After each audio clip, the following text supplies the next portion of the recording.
امام کے جو اور رکن تھے ادا کرنے یا پوری نماز ادا کرنے کے بعد وہ بیدار ہو یا وضو سے فارغ ہو. ٹھیک ہے، ایسی بھی صورتحال دیکھیں. یہ دیکھیں ساری چیزیں انسان کے ساتھ رونما ہوتی ہیں. میں نے تبھی تو کہا ہے کہ اللہ تعالیٰ نے ہمارے لیے کتنی ساری چیزوں کو کتنا آسان بنا دیا اور سمجھا دیا ہے. اور چونکہ ہمارا مذہب قانون فطرت ہے، یہ سب چیزیں کسی کے ساتھ بھی ہو سکتی ہیں. جب ہم ایک فرض نمازی بھی ادا کر رہے ہیں، ان میں بھی ایسی سچویشن ہمارے ساتھ آ سکتی ہے. ان سب کے لیے بھی اللہ تعالیٰ نے کوئی نہ کوئی احکامات آپ کے لیے دے دیے ہیں. تو بہت ہی قدرت سے نزدیک تر، یہ ہماری فطرت، انسانی فطرت سے نزدیک تک ہمارے قدرت کی دیا ہوا، اللہ تعالیٰ کا دیا ہوا یہ ایک ایسا انعام ہے اسلام اور ہمارا قرآن، جس نے ہمیں ہدایت دی ہے. اس میں ہر بات آپ کو بآسانی مل جائے گی. آپ کو صرف تھوڑی سی جدوجہد کرنی پڑے گی، قرآن کو دیکھنا ہے اور اپنے احادیث پر نظر رکھنی ہے. ٹھیک ہے. اچھا، تو بعض دفعہ ایسا بھی ہوتا ہے کہ مقتدی گیا دوسری رکعت میں تو شریک ہو گیا، اس کے بعد تیسری یا چوتھی رکعت تھی، اسے اونگ آ گئی، بیمار ہوگا، یقیناً کوئی نہ کوئی بات ہوگی، تھکاوٹ ہو گئی ہوگی، کچھ چیز ہو گئی ہوگی، دوائی کھائی بھی ہوگی، کوئی اس نے پہلے نیند کی دوائی راتوں کھا کے سوتا ہوگا. یعنی بہت سی جو معاملات ہیں وہ انسان کے ساتھ ہو سکتے ہیں. اس کے بعد وہ سو گیا یا کسی اور وجہ سے وہ دو رکن تو اس نے ادا کر لیے، اس کے بعد وہ پوری نماز ادا کرنے کے بعد بیدار ہوا، یا وضو سے وہ فارغ ہوا، یا بعض دفعہ ایسے بھی ہوتا ہے کہ وضو سے وہ فارغ ہو کر آئے تو ابھی 2 رکعت آپ کی ختم ہو گئی تھی یا اس طرح سے ہو گیا تھا، تو آپ کا وہ مسبوق لاحق کہلاتا ہے. میں نے مسبوق بھی بتا دیا، مسبوق لاحق میم سین بے واو اور بڑے نقطے والا قاف ہے. ٹھیک ہے. اچھا، اسی طرح سے جو ہے امام کا اپنے خلیفہ یا نائب کے پیچھے بعد وضو نماز پڑھنا، یہ بھی ایک ہے. اسی طرح تکبیر ہے. تکبیر کسے کہتے ہیں؟ ابھی میں پچھلی بار تکبیر کا ذکر کر رہی تھی آپ کے ساتھ. اذان اور قامت یعنی تکبیر کا مجاز قامت کی بات کر رہی تھی، تکبیر کی بات کر رہی تھی میں آپ سے. تو تکبیر کیا چیز ہے؟ تکبیر یعنی اللہ اکبر کہنا. تکبیر کیا ہے؟ اللہ اکبر کہنا. میں نے پچھلے ابھی موضوع میں اپنے اذان میں اور تکبیر میں بار اس کا ذکر کیا ہے. تو تکبیر ہے، اللہ اکبر کہنے کو ہم تکبیر کہتے ہیں. بہت سے لوگ ہیں ہمیں نہیں پتا ہوگا، ہم بھی بہت لا علم ہیں، کچھ فہم ہے، بہت ساری چیزیں ہمارے علم میں نہیں ہوتی. اچھا، تکبیر تحریمہ کیا ہے؟ نماز شروع کرتے وقت پہلی مرتبہ اللہ اکبر کہنا، اور تکبیر اولا ہے، یعنی تکبیر اول ہے. جب ہم پہلی مرتبہ اللہ اکبر کہتے ہیں، جب تکبیر تحریمہ کہلاتی ہے. سجدہ سلبی، دوسرے سجدے کو کہتے ہیں سجدہ سلبی. اور اسی طرح سے تسمیہ، بسم اللہ الرحمن الرحیم پڑھنا جو ہے وہ تسمیہ کہلاتا ہے. قوما کیا ہے؟ رکوع کے بعد جب ہم کھڑے ہوتے ہیں نا، کہتے ہیں قوما میں گیا بندہ، تو قوما جو ہے رکوع کے بعد جب آپ کھڑے ہوتے ہیں تو وہ قوما کہلاتا ہے آپ کا. تسمیہ بسم اللہ الرحمن الرحیم پڑھنے کو کہتے ہیں. ٹھیک ہے. اور سجدہ بھی آپ کو بتا دیا میں نے، سجدہ سلبی دوسرے سجدے کو کہتے ہیں. ایک سجدہ تو آپ کو پتہ ہے یہ سجدہ ہے. اسی طرح تعوذ کیا ہے؟ اعوذ باللہ من الشیطان الرجیم.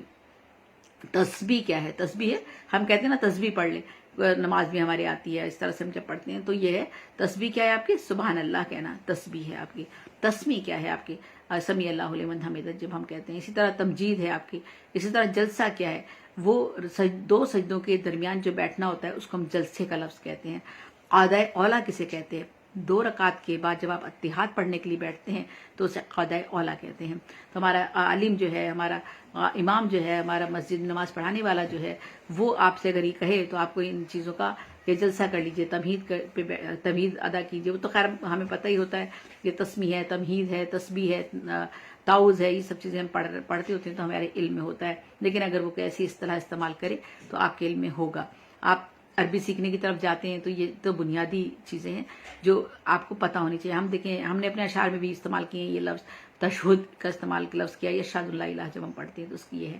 اور اسی طرح قعدہ ثانیہ کیا ہے؟ نماز ختم کرنے سے پہلے دوسری مرتبہ جب اتحاد کے لیے ہم بیٹھتے ہیں تو قعدہ ثانیہ کہلاتا ہے. قعدہ اولا کیا ہے؟ اولا کا مطلب پہلا. تو یہ جو ہے نماز ختم کرنے سے پہلے جب ہم دوسری مرتبہ اتحاد پڑھتے ہیں تو قعدہ ثانیہ، اور جو قعدہ اولا ہے وہ ہے 2 رکعت کے بعد اتحاد پڑھنے کے لیے جب ہم بیٹھ جاتے ہیں تو قعدہ اولا کہلاتا ہے. اب تکبیر انتقالی کیا ہے؟ ایک رکن ہے، ایک رکن سے دوسرے رکن میں جاتے وقت اللہ اکبر کہنا. میں نے بتایا تھا نا تکبیر کیا تھی؟ اللہ اکبر تھی. اور جب آپ ایک رکن سے دوسرے رکن میں دوبارہ جاتے ہیں اللہ اکبر کہتے ہوئے جب اٹھتے ہیں یا جھکتے ہیں، تو جب ایک رکن سے آپ دوسرے رکن کی طرف جاتے ہیں تو اس کو ہم تکبیر انتقالی کہتے ہیں. یعنی تکبیر سے منتقل ہو رہے ہیں ایک دوسری تکبیر میں. ٹھیک ہے. عمل کثیر کیا ہے؟ نماز میں ایسی حرکتیں کرنا جس سے دیکھنے والا یہ سمجھے کہ یہ نماز نہیں پڑھ رہا.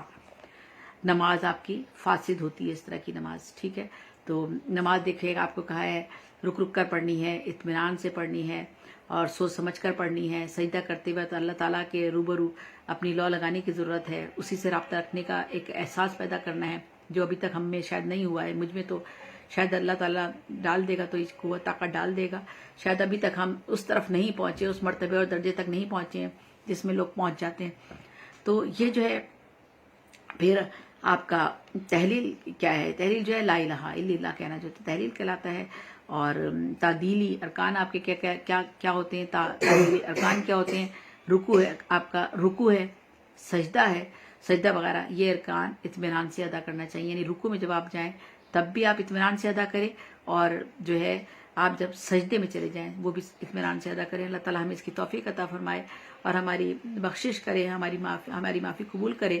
ہم بہت خوش ہوتے ہیں نماز پڑھ کر، لیکن سب کچھ جلدی کر رہے ہوتے ہیں، عادتاً کر رہے ہوتے ہیں. نماز کی ہمیں عادت پڑ جاتی ہے کہ نہیں نماز پڑھنی ہے، بس نماز پڑھنی ہے، لیکن بہت ساری چیزیں ہم سے نظر انداز ہو جاتی ہیں. اللہ تعالیٰ ہمیں علم کے اس راستے پر بھی چلائے اور ہم اس پر عمل کر سکیں.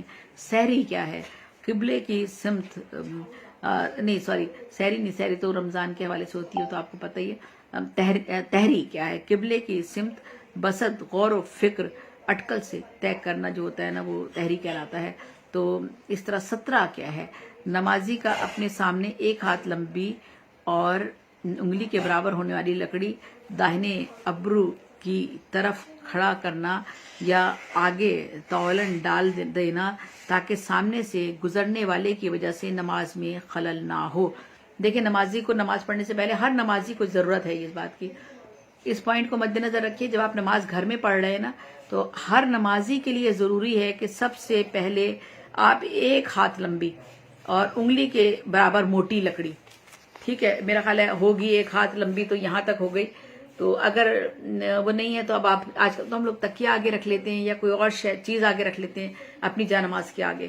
یہ دیکھیں یہ گناہ اس بندے کو تو جا ہی رہا ہے جو آپ کے آگے سے گزر گیا، لیکن یہ آپ پر بھی ہے کہ جب آپ نماز پڑھ رہے ہیں تو آپ کو اتنا احساس ضرور ہونا چاہیے کہ میرے آگے سے کوئی گزر نہ جائے. اس کے لیے آپ نے کیا کرنا ہے؟ ایک ہاتھ کے برابر لمبی لکڑی، اگر وہ لکڑی آپ کے پاس نہیں ہے تو ہم اور چیزیں رکھ لیتے ہیں، اور جو ہے وہ ایک انگلی موٹی ہونی چاہیے. ٹھیک ہے، وہ لکڑی جو ہے وہ اپنے لکڑی داہنے بعض دفعہ ہمیں راستہ ایسا ہوتا ہے کہ یا سائڈ سے نہ کوئی گزر جائے یا ادھر سے نہ کوئی آ جائے یا اس طرف سامنے سے ہو کے نہ گزرے، تو یا تو سائڈ کی طرف رکھ لے تاکہ وہاں سے گزرنے کا کوئی راستہ ہی نہ ہو اس کے آگے سے.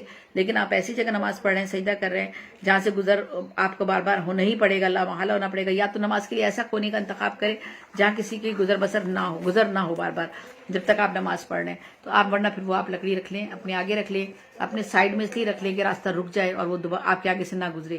لیکن آپ نے اگر نہیں راستہ گزرنا ہے، اسے جانا ہی ہے، واش روم جانا ہے، راستہ ہی چھوٹا سا تھا، یہی کوئی کونے میں نماز پڑھ رہا تھا، جگہوں کی بھی قلت ہے، بہت سارے مسائل ہیں، تو یہ سب آپ کو اس کے حساب سے مد نظر رکھنے پڑتے ہیں. تو پھر وہ آپ لکڑی سامنے کی طرف رکھ لیجئے. اگر سائڈ سے اس کو گزر کر جانا ہی ہے اور اسے واش روم جانا ہے یا کسی اور جگہ جانا ہے اور راستہ رکا ہوا ہے اور گھر میں ایک ہی واش روم ہے اور اشد ضرورت ہے اس کو حاجت کی، تو وہ بندہ تو جائے گا ہی نا. تو آپ نے پھر راستہ اسے دینے کے لیے سامنے کی سائڈ پر آپ ایک ہاتھ باندھ دیتے ہیں تاکہ وہ گزر جائے اور آسانی سے چلا جائے. تو اسے 17 کہتے ہیں. 17 نمازی کا اپنے سامنے ایک ہاتھ لمبی اور انگلی کے برابر موٹی لکڑی رکھ لینا تاکہ اس کے آگے سے کوئی گزرے تو وہ گزرنے میں نماز میں آپ کا جو ہے وہ نماز میں آپ کے خلل نہ پڑے. اچھا، صبح صادق کسے کہتے ہیں؟ اس سفیدی کو کہتے ہیں. صبح صادق کہتے ہیں نا، صبح صادق اس سفیدی کو کہتے ہیں جو مشرق کی طرف آسمان کے کناروں پر طول و عرض کہتے ہیں نا، ارزن یعنی عرض کی سمت ارزن پھیلی ہوئی ہو. پہلے آپ کا جب طلوع صادق ہوتا ہے نا، دیکھیں آپ ایک دم سے پورا نہیں نکل کر آتا، اس طرح پھیلی بھی آتی ہے روشنی. تو صبح صادق اس سفیدی کو کہتے ہیں جو سفیدی نکلنی شروع ہوتی ہے نا، کیونکہ اندھیرا ہوتا ہے، اندھیرے کے بعد روشنی نمودار ہونی شروع ہوتی ہے، رات ختم ہوتی ہے، صبح آپ کی شروع ہوتی ہے. رب کریم آپ کو صبح کی نعمت سے نوازتا ہے، آپ صبح کی روشنی دیکھتے ہیں.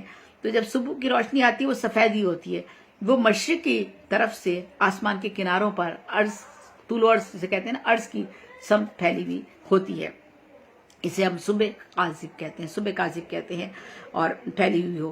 اس کے بعد پھر اندھیرا ہو جاتا ہے، جب رات ہوتی ہے تو پھر اندھیرا ہو جاتا ہے، ٹھیک ہے نا۔ اچھا شفق کیا چیز ہے؟ اچھا وہ پھیلی ہوئی ہوتی ہے، اس کے بعد پھر اندھیرا ہو جاتا ہے۔ شفق کیا چیز ہے؟ مغرب کے وقت آسمان پر وہ سفیدی جو سرخی کے بعد ظاہر ہو، شفق وہ کہلاتی ہے۔ جو مغرب کے وقت مغرب کے وقت جو آسمان پر سفیدی ہوتی ہے، اس کے بعد جو سرخی بعد میں ظاہر ہوتی ہے، اور گویا دن کی روشنی رات کی تاریکی میں مل جاتی ہے، وہ والا وقت جو ہے نا آپ کا، اس کو کہتے ہیں شفق۔ وہ چیز آپ کی شفق کہلاتی ہے۔ زوال کیا ہے؟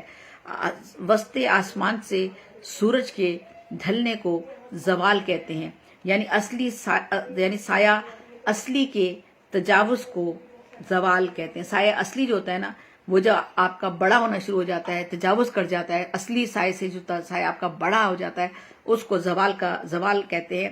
اور یہ زوال کا وقت کب شروع ہوتا ہے؟ وسط آسمان کے درمیان سے یہ شروع ہوتا ہے، اور سورج ڈھلنا، پھر سورج ڈھلنا قریب قریب آتا جاتا ہے۔ وہ دیکھیے اللہ تعالیٰ جانتا ہے نا کس طرح اس نے ایک ترتیب رکھی ہے کہ زوال کا وقت کیسے نمودار ہو رہا ہے۔ آسمان کے بالکل درمیان سے شروع ہو رہا ہے وہ وقت، اور پھر قریب آتے آتے وہ پھیلتے وہ جو ہے وہ پھر اس کے بعد جو ہے وہ اندھیرا پھیلتے پھر سورج ڈھلنے کا جو وقت آسمان سے شروع ہوا، پھر سورج ڈھلنے کا پورا وقت ختم ہو جاتا ہے، اور سورج پورا کا پورا ڈوب جاتا ہے۔ کہاں سے عمل اللہ تعالیٰ شروع کر رہا ہے؟ آسمان کے درمیان سے شروع کر رہا ہے۔ اسی طرح سے جو ہے وہ سایہ جس کی ہم بات کر رہے ہیں، اصلی چیز کا وہ سایہ جو عین استوا کے وقت ہوتا ہے۔ سایہ جو کوئی بھی چیز ہوتی ہے، اس کا جو سایہ ہوتا ہے وہ جو ہے عین استوا کے وقت جو ہوتا ہے، اس کو وہ ہمارا سایہ کہلاتا ہے، ٹھیک ہے۔ اور سایہ آپ کو پتہ ہی ہے، سایہ بڑھتا بھی ہے، چھوٹا بھی ہوتا ہے۔ تو ابھی میں نے سایہ کا ذکر کیا ہی نہیں۔ اصلی سایہ سے تجاوز کر جانا جو ہوتا ہے، جب سایہ آپ کا نظر آ رہا ہوتا ہے دھوپ کی روشنی میں، اور سایہ کی روشنی سے مل کر جب سایہ نظر آتا ہے، تو جب آپ کا سایہ جو اصلی سایہ جو ہوتا ہے وہ جب بڑا ہو جائے، تو وہ والا وقت جو ہے وہ زوال کا وقت اس کو زوال کا وقت کہتے ہیں۔ اچھا اس طرح سے ترجیح کیا چیز ہے؟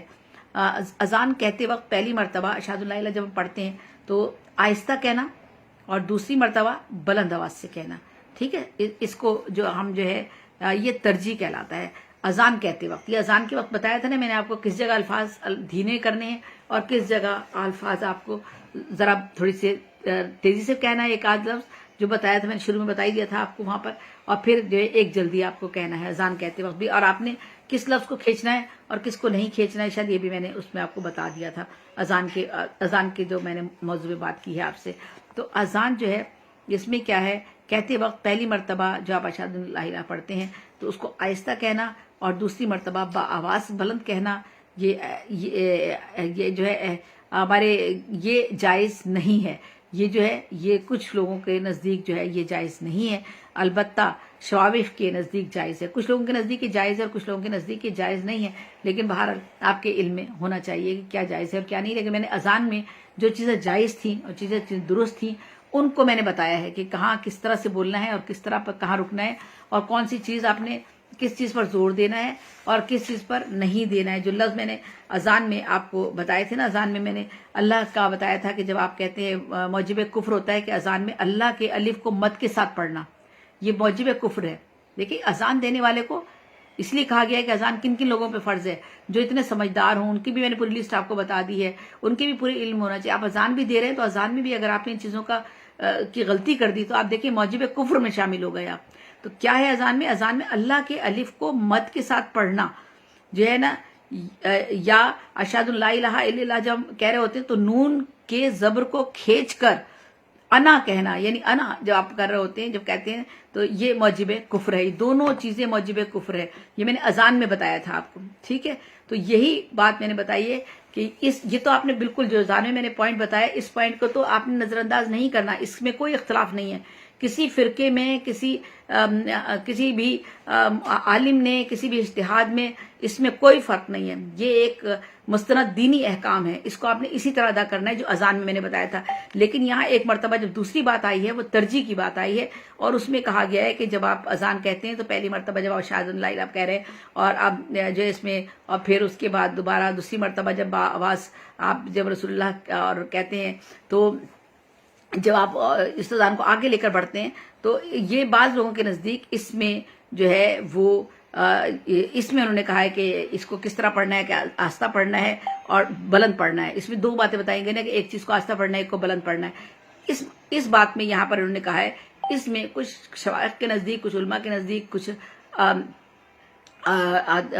آپ کہہ سکتے ہیں فرقوں میں ہو سکتا ہے، تو کچھ اس میں اختلاف ہے، یہ جائز نہیں ہے. یہ الگ چیز ہے، یہ بالکل اس سے الگ چیز ہے. جو میں نے آپ کو اذان میں بتائی تھی وہ دینی حکم ہے، اس کو اسی طرح آپ نے پڑھنا ہے. یاد رکھیے گا، اس کو اس سے مکس اپ ہرگز نہ کیجیے گا. وہ موجب کفر ہے اگر آپ نے اذان میں ان الفاظ کو اس طرح پڑھا، تو ایک میں کھینچ دیا اور ایک کے ساتھ ملا دیا، جو میں نے ابھی آپ کو تفصیل بتا دی ہے، میں دوبارہ بار بار نہیں بتاتی ہوں، پھر آپ بھی کنفیوز ہو جائیں گے. تو اس کو اسی طرح سے پڑھنا ہے، ورنہ آپ موجب کفر میں داخل ہو جائیں گے اگر آپ نے اذان دیتے وقت ان الفاظ کو اس طرح سے ملایا. ٹھیک ہے، اور یہ ترجیح جو بتائی میں نے، یہ بالکل الگ چیز ہے، اس کو اس سے بالکل مکس اپ نہ کیجیے گا. اچھا، ستر عورت. ستر عورت کسے کہتے ہیں؟ اور جسم کا چھپانا، جسم کا چھپانا جو ہے وہ اس کو ستر عورت. یہ جو ہے یہ بھی ایک اصطلاح ہے. جب نماز ہم پڑھ رہے ہیں تو یہ اصطلاحات ساری ہماری نماز میں عبادات میں، ساری عبادات میں یہ تمام اصطلاحات کام آئیں گی. اسی لیے میں آپ کو نماز کی ان تمام اصطلاحات کے بارے میں بتا رہی ہوں. مرد کی سطر کیا ہے؟ ناف سے گھٹنوں تک، یعنی یہ ناف کا حصہ اور گھٹنوں تک. اور عورت کی سطر کیا ہے جو ہے، یعنی مرد کا چھپانا کیا ہے؟ ناف سے لے کر گھٹنوں تک ہے. ویسے تو ہم نیچے تک کرتے ہیں، ٹخنے صرف ہمارے نہیں، ٹخنے جو ہے مرد جو ہوتا ہے وہ اپنے ٹخنے دکھاتا ہے، ٹھیک ہے، اور مرد کے ٹخنے اوپر ہوتے ہیں. لیکن سطر اس کا چھپانا مرد کے جسم کا کیا ہے؟ بعض دفعہ ہو سکتا ہے لباس نہ ہو، کوئی اور مسئلہ ہو، کچھ اور مسئلہ ہو، تو اللہ تعالیٰ نے اس میں بتایا کہ مرد کا سطر ناف سے لے کر گھٹنوں تک، ٹھیک ہے. اور عورت کا سطر کہاں ہے؟ کاندھوں سے لے کر ٹخنوں تک، گویا سارا جسم. مرد کو اس لیے بھی بول دیے، ہو سکتا ہے کوئی مزدور ہو، پھٹے پرانے کپڑے پہنا ہوا ہے اور اس کا لباس اتنا ہے ہی نہیں نیچے تک، تو اس کو اس صورت میں بھی اس کا سطر ناف سے لے کر گھٹنوں تک کہہ دیا گیا ہے. اس صورت میں بھی اس کا سطر چھپانا کہا ہے، ٹھیک ہے، لازمی چھپانا ہے آپ نے. ایسا نہیں کہ وہ چیزیں بھی پھٹی ہوئی ہیں تو یا وہ چیزیں بھی وہ ہیں تو آپ کی نماز ہو جائے گی، نہیں، ان چیزوں کو بھی چھپانا ضروری ہے. لیکن عورت کی سطر کہاں سے؟ آپ کے کاندھے سے لے کر ٹخنوں تک پورا. اور سر تو آپ کو پتہ ہی ہے، سر تو ہم سب سے پہلے ڈھانپتے ہیں، اور سر جو ہے وہ ہمارا ڈھکا ہوا ہونا چاہیے، کس طرح ہم نے لپیٹا ہوا ہونا چاہیے اپنے آپ کو. ہمارا جسم کا کوئی حصہ نظر نہیں آنا چاہیے. ہاتھ بھی ہمیں اندر ہی رکھ کے باندھنے چاہیے. بعض دفعہ ہمیں نہیں پتا ہوتا تھا تو ہم اوپر بھی رکھ کے باندھ لیا کرتے تھے چھوٹے سے، تو لیکن یہ ہمیں ہمارے علم میں ہی بات ہونی چاہیے کہ جب ہم نماز پڑھ رہے ہیں، عورت کے سطر کی بات کر دی گئی ہے، تو پھر کاندھوں سے لے کر ٹخنوں تک گویا سارا جسم سطر ہے. اچھا، سطر کیا ہے؟ یہ آپ جب ابایا پہنتے ہیں وہ بھی آپ کا سطر کے چھپانے میں آتا ہے، یعنی کاندھوں سے لے کر نیچے تک آپ ابایا پہنتے ہیں. اس کے بعد آپ اوپر سے اپنا اسکارف یا آپ اپنا حجاب وہ لیتے ہیں. جو لوگ حجاب کرتے ہیں، شرعی کا پردہ کرتے ہیں، اللہ تعالیٰ ان پر اپنی رحمت نازل کرے، ان کے لیے زندگی میں آسانیاں پیدا کرے، ان کا جو عبادات قبول فرمائے. کیونکہ بہت اللہ تعالیٰ بہت مشکل کام ہے، گرمی ہو سردی ہو، آپ حجاب کرتے ہیں، اتنا موٹا کپڑا پہنتے ہیں، اور اللہ تعالیٰ آپ کو ہمت اور طاقت عطا کرتا ہے. جبکہ بعض دفعہ عمر ایسی آ جاتی ہے انسان کی کہ اتنی گھبراہٹ ہوتی ہے، اتنا دل بیٹھتا ہے، اتنی جسم کی حالت خراب ہوتی ہے کہ انسان اپنے جسم پر ایک جھلی بھی برداشت کرنے کو تیار نہیں ہوتا. بعض دفعہ بعض لوگوں کی بیماریوں کی وجہ سے ایسی کیفیت ہو جاتی ہے، تو ہم اس کو لیتے ہیں کہ یہ نفساتی مریض ہو گیا ہے، یا یہ ایسا ہو گیا ہے، یا یہ اس کو بڑھاپے میں یہ پاگل ہو گیا ہے. عجیب عجیب القابات سے ہم نوازتے ہیں، لیکن شاید ہمیں اندازہ نہیں ہوتا اس کے جسمانی جو اس کی اندر سے فیلنگ کیا ہو رہی ہے، بیماریوں کی وجہ سے یا بڑھاپے کی وجہ سے یا کسی اور وجہ سے. بعض لوگ تہمت باندھنا شروع کر دیتے ہیں، اور اسی طرح سے اور بھی بہت ساری چیزیں ہوتی ہیں.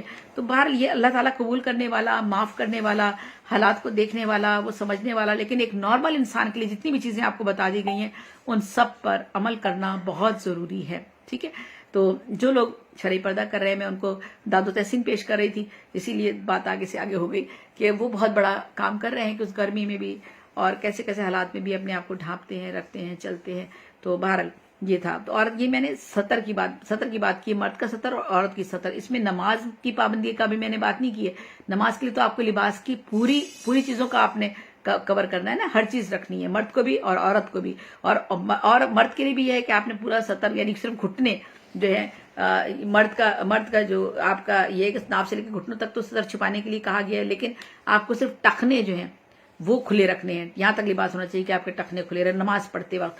لیکن بعض صورتحال شاید ایسی ہو جاتی ہوں گی یا ایسی کیفیات ہوتی ہوں گی. تو یہ تو چونکہ ٹرم میں نے آپ کو بتائی ہے کہ سطر کسے کہتے ہیں، سطر عورت، سطر مرد، یعنی جسم کا چھپانا. یعنی عام حالات میں بھی جسم کا چھپانا کہاں سے کہاں تک آپ کے لیے ضروری ہے، ان چیزوں کا بھی جو ہے وہ آپ تک میں نے یہ میسج پہنچ کنوے کیا ہے۔ اچھا،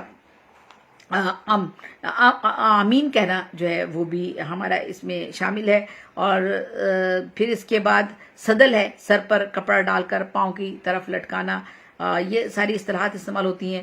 حدث کیا ہے؟ میں نے حدث کا لفظ بھی 2-3 دفعہ استعمال کیا ہے۔ نماز پڑھنے والے کے وضو ٹوٹنے کو کہتے ہیں حدث، ٹھیک ہے، میں نے حدث کا لفظ بھی استعمال کیا تھا، اور ساتھ ساتھ میں نے یہ بھی کہا تھا وضو کا ٹوٹنا، وضو کے ٹوٹنے کے عوامل، وضو کے ٹوٹنے کے امور کیا کیا ہے۔ میں نے جب آپ پچھلے پروگرام کیا تھا اس میں نے حدث کا لفظ بھی استعمال کیا تھا۔ حدث جو ہے وہ نماز پڑھنے والے کے وضو کے ٹوٹنے کو کہتے ہیں۔ جب آپ کا وضو ٹوٹ جائے تو ہم کہتے ہیں حدث ہو گیا، یعنی آپ کا وضو ٹوٹ گیا ہے، تو خیال کریں۔ تو اسی طرح مفصل کیا ہے؟ سورت حجرات سے سورہ ناس تک کی تمام صورتوں کو مفصل کہتے ہیں، اور ان کی کافی 3-4 اقسام بھی ہیں۔ اس میں جو ہے سورت حجرات سے سورت بروج تک کی صورتیں، سورہ بروج سے سورہ جو ہے آگے اس میں اور بھی تفصیل دی ہوئی ہے، اور اسی طرح سے 3-4 اس کی اقسام بھی دی ہے مفصل میں، تو یہ چونکہ ڈیٹیل ہو جاتی ہے کافی زیادہ۔ اور پھر اس طرح سے جو ہے قیام ہے، تکبیر تحریمہ کے بعد جب کھڑا ہونا ہوتا ہے اسے ہم قیام کا لفظ استعمال کرتے ہیں وہاں پر۔ تو یہ جو ہے یہ میں نے آپ کو ابھی صرف یہ بتایا ہے کہ آج آپ نے نماز کا، ابھی میں آگے چل رہی ہوں، میرا خیال اس میں ہمارے 2 پوائنٹ اور بھی ہیں۔ نماز کی اصطلاحات آپ کو میں نے پہلے بتائی ہیں، اس کے بعد اب میں آپ کو نماز کا تھوڑا سا بتاتی ہوں، دیکھوں کتنا ہے، تو مجھے کافی لمبا لگ رہا ہے لیکن بہرحال میں مکمل کرنے کی کوشش کرتی ہوں۔ میں نہیں چاہ رہی تھی کہ اسے مختلف ایک ساتھ میں پیش کروں آپ کے سامنے، کوشش تو میری تھی کہ میں اسے مختصر کر کے پیش کرتی، لیکن پھر وہ بہت ساری کچھ قباحتیں درمیان میں تھیں۔ چلیں ٹھیک ہے۔ صلاحات اور نماز کیا ہے؟ ارکان اسلام میں سب سے زیادہ نماز کی تاکید آئی ہے، قرآن مجید میں بار بار کہا گیا ہے۔ اس کے لیے مسلمان اور کافر میں فرق کرنے والی نماز ہی ہے۔ یعنی آپ کو کیسے لوگوں کو پتہ چلے گا یہ مسلمان ہے یہ کافر ہے؟ تو وہ نماز ہے۔ نماز دوسرے مذاہب میں بھی ہے، لیکن ان کا طریقہ کار الگ ہے، ہماری نماز کا طریقہ کار الگ ہے، ہماری نماز کے جو ٹائمنگ ہے، اوقات ہیں وہ الگ ہیں۔ اس پہ بھی ہم نے ایک پروگرام کیا ہے ہم نے، وہ بھی تفصیلات ساری آپ کے سامنے آئیں گی، ٹھیک ہے۔ تو اس لیے کہ مسلمان اور کافر میں فرق کرنے والی نماز ہے۔ نماز کے انفرادی اور اجتماعی فوائد بہت سے ہیں۔ یہ دیکھیے گا اللہ تعالیٰ نے نماز پڑھنے کا حکم کیوں دیا گیا ہے، اس سے انسان کو کیا فائدہ پہنچ رہا ہے، اس اللہ کے پیش نظر صرف انسان کا فائدہ ہے اس میں، کیونکہ اسے اشرف مخلوقات بنایا ہے۔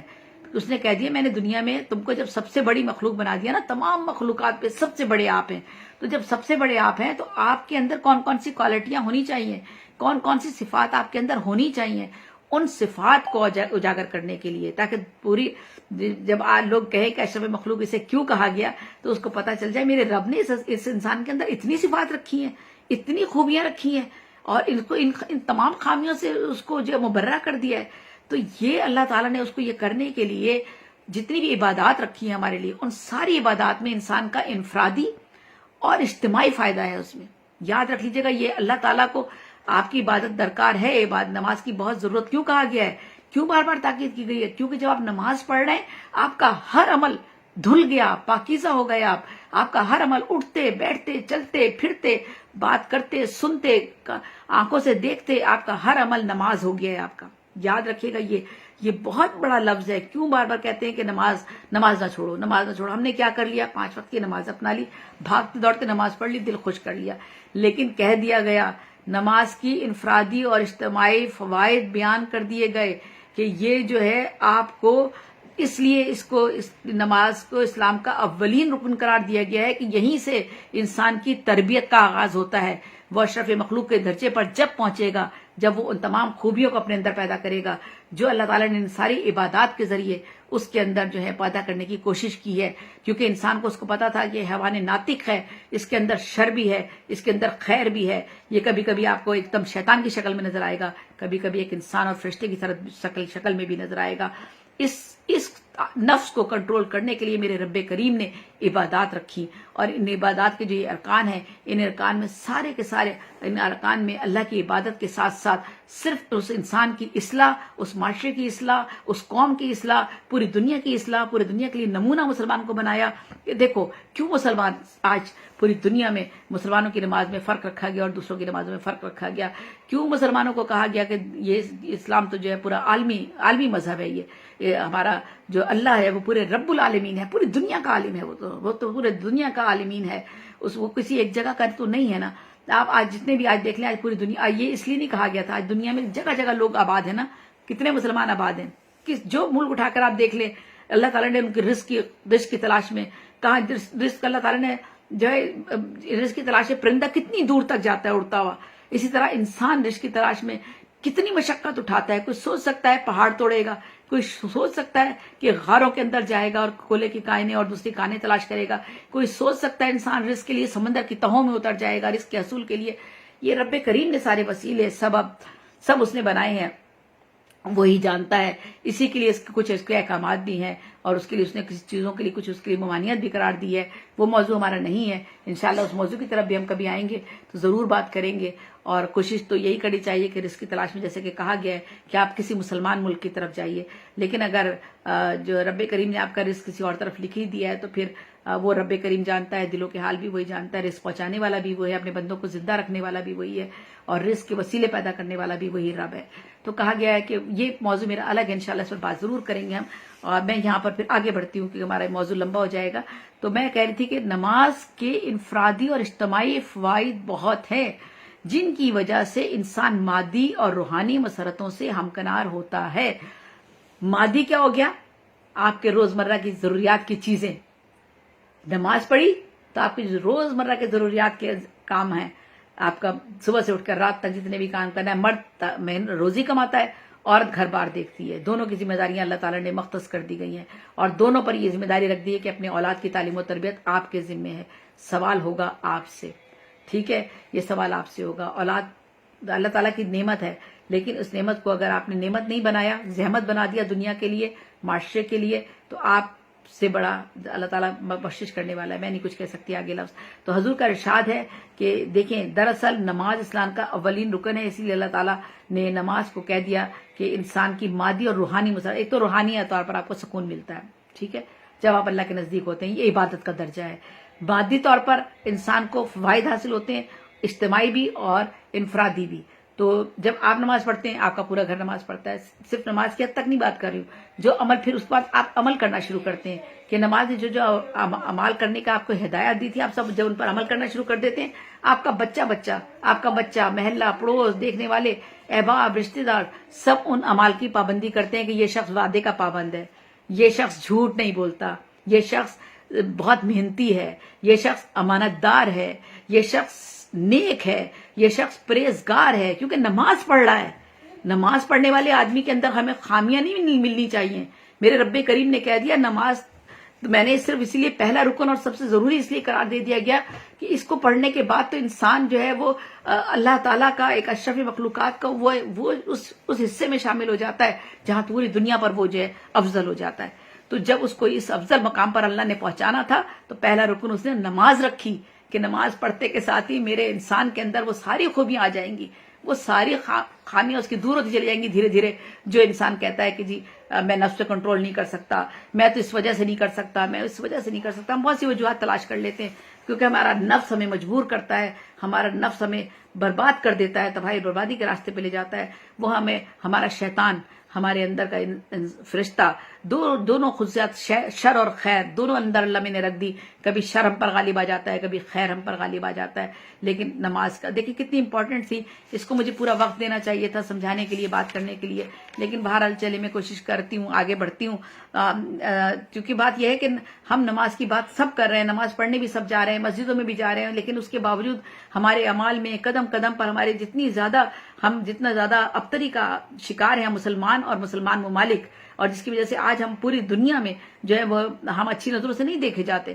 جتنے اچھے اعمال تھے وہ سارے غیر ملکیوں نے اپنا لیے ہیں، بے شک وہ کافر ہیں، ان سے تو ہمارا کوئی رشتہ ناتا نہیں ہے، ہم ان کو اچھا اسلام ان کو نہیں سمجھتا، لیکن سارے اچھے عمل انہوں نے اپنا لیے، اور ہو سکتا ہے میرے رب کریم وہ وقت لیا ہے کہ وہ لوگ ان کے دل پلٹ جائیں، وہ مسلمان ہو جائیں، ہے تو اللہ ہی کی مخلوق نا، اللہ ہی تو ان سے سب کام لے رہا ہے. اللہ تعالیٰ ہو سکتا ہے کہ ان کا خاتمہ کر دے، اور اللہ تعالیٰ ہو سکتا ہے کہ ان کو ان کے دل اور دماغ پلٹ دے اور وہ مسلمان ہو جائیں. ہو رہے ہیں لوگ، جوگ در جوگ لوگ مسلمان ہو رہے ہیں، اسلام میں داخل ہو رہے ہیں. آپ کا عمل دیکھ کے داخل ہو رہے ہیں. آپ دیکھ لیجئے، آپ جو لوگ باہر کے ملکوں میں جاتے ہیں وہ نیرو مائنڈیڈ نہیں ہوتے، پوری دنیا دیکھتے ہیں. ابھی تو ہم ایک تالاب کے اندر ہے، کسی ایک جگہ بیٹھے ہوئے، کوئی گاؤں میں بیٹھا ہوا ہے تو بہت چھوٹی سی جگہ بیٹھا ہے، اس کی معلومات اتنی نہیں ہے. شہر میں بیٹھا ہے، اس کی معلومات اور محدود ہیں. پھر شہروں سے نکل کر وہ اور علاقوں میں جاتا ہے، تھوڑی معلومات اس کی اور بڑھتی ہیں. جب پریکٹیکلی دیکھتا ہے، پڑھنے سے نہیں ہوتا. پھر پریکٹیکلی آپ پوری دنیا میں جب جاتے ہیں تو دنیا کے جب لوگوں کو دیکھتے ہیں، طرح طرح کے لوگوں کو دیکھتے ہیں، ان کی خامیاں بھی آپ کے سامنے آ جاتی ہیں، ان خامیوں سے آپ دور ہٹ جاتے ہیں. ان کی جو اچھائیاں آپ کے سامنے آتی ہیں، ان اچھائیوں کو دیکھ کر آپ اللہ تعالیٰ کا شکر ادا کرتے ہیں کہ رب کریم، یہ تو وہ اچھائیاں ہیں، وہ خوبیاں ہیں جو آپ نے اسلام میں بتائی تھی ہمیں. آپ نے کہا تھا یہ کرنا ہے، یہ کرنا ہے، یہ کرنا ہے، تو یہ لوگ یہ کر رہے ہیں، ہم نے یہ کیوں نہیں کیا؟ یہ تو ہمارا کام تھا. ہمیں ایسا کرنا چاہیے کہ ہم دیکھیں کہ یہ کیسے ہمدردی کرتے ہیں، کیسے یہ پیار کرتے ہیں، کیسے یہ. ہمیں ان کی برائیوں کی طرف نہیں جانا کہ وہ ہم سے نفرت کر رہے ہیں، یا ہمیں ان کی برائیوں کی طرف نہیں جانا کہ وہ بے لباس ہیں. ہمیں ان کی برائیوں کی طرف نہیں جانا کہ ان کو سماج میں کس طرح کے کپڑے پہن رہے ہیں. ہمیں اس طرف نہیں جانا، ہمیں ان کا عمل دیکھنا ہے.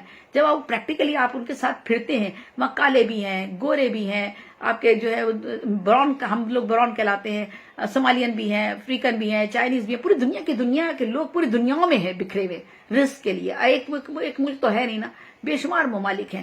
سعودی عرب بھی ہے، باقی ممالک بھی ہیں. ہر جگہ لوگ اپنے رزق کے لیے گئے ہوئے ہیں. ہم ان سب کو اپنی